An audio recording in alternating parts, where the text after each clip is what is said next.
Time to talk about surface area of prisms and cylinders.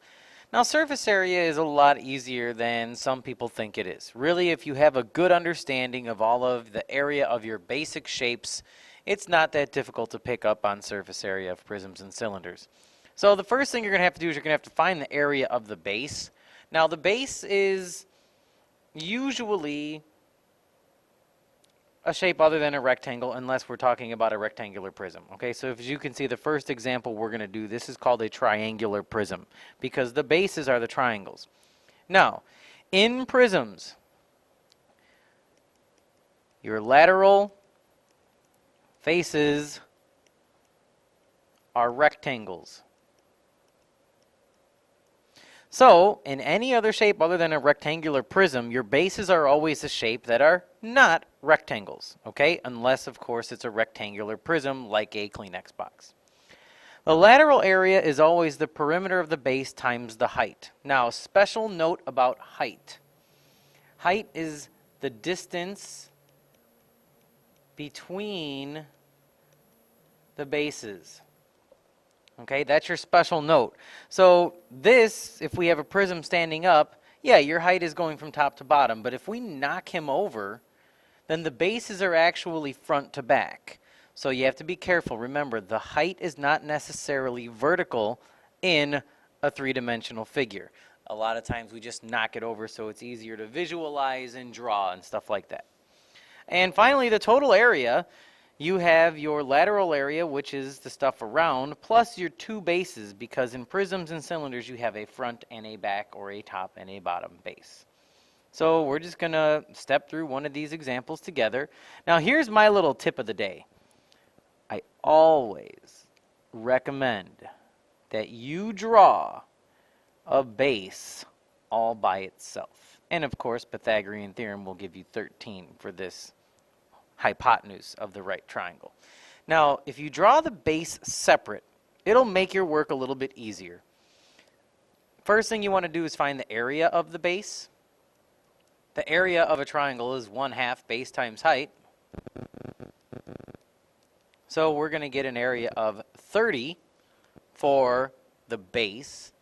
But the other thing we need to do for our base is we're always going to have to find the perimeter, because to find the lateral area, it's always the perimeter of the base times the height of the prism, which again can be front to back. So you've got to make sure you're careful. So this is just going to be 12 plus 13 plus 5. So our perimeter is also 30. Now that's just a coincidence. Don't think it's going to happen that way every time. And then the other thing I like to do is kind of just assign the height. So I know the height is front to back, because remember, the height is from the front base to the back base, or top to bottom. You just have to make sure you know the difference. Once you do that all over here, you've already off to a good start.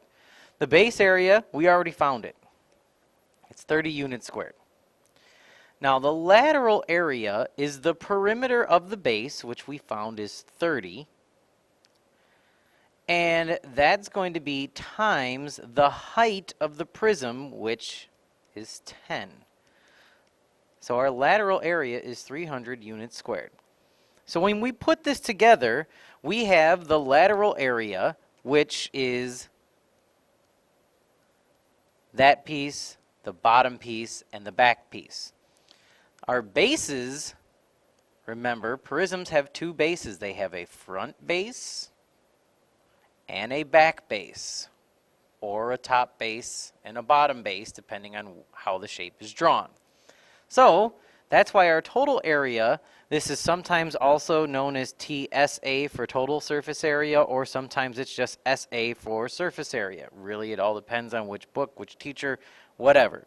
So your total area is 2 base areas plus your lateral area, for a grand total of 360 units squared.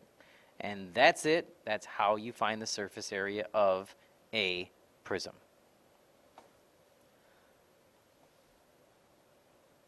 Now to find the surface area of a cylinder, pretty much the exact same thing. Nice thing about a cylinder is the base is always a circle. In this case, we have a circle with a radius of 5. So if you take my same tip from earlier, the area of this circle is just going to be 25 pi because it's radius squared pi. And the circumference of this circle is diameter pi, so it's 10 pi. Now everything else is pretty much the same. The base area we just found, it's 25 pi units squared. The lateral area is still going to be the perimeter of the base. In this case, it's the circumference times the height of the cylinder, which in this case is top to bottom because we have to assume this is just a can, and here's the bottom base and here's the top base. So in this case, the height truly is the height from top to bottom. So we're going to multiply the lateral or the circumference of the base times the actual height of this cylinder, and we're going to get 200 pi units squared. And just like a prism or any can that you've seen, it has a top base and a bottom base. So to find the total area, we have two bases of 25 pi apiece plus our lateral area of 200 pi for a grand total of 250 pi units squared. Now, yes, there are some shortcuts to a cylinder because a cylinder is always going to be a circle. You can memorize or use a different set of rules. Base area is always radius squared pi. The lateral area is always going to be the diameter times pi times the height. And the total area is still going to be two bases plus the lateral area. Okay, but why memorize a separate set of rules? If you already know your circle formulas from 2 dimensions, then putting it together using a prism/cylinder formula is going to work out just fine. So that's it for this. This is Longo and I'm out. See you, bye.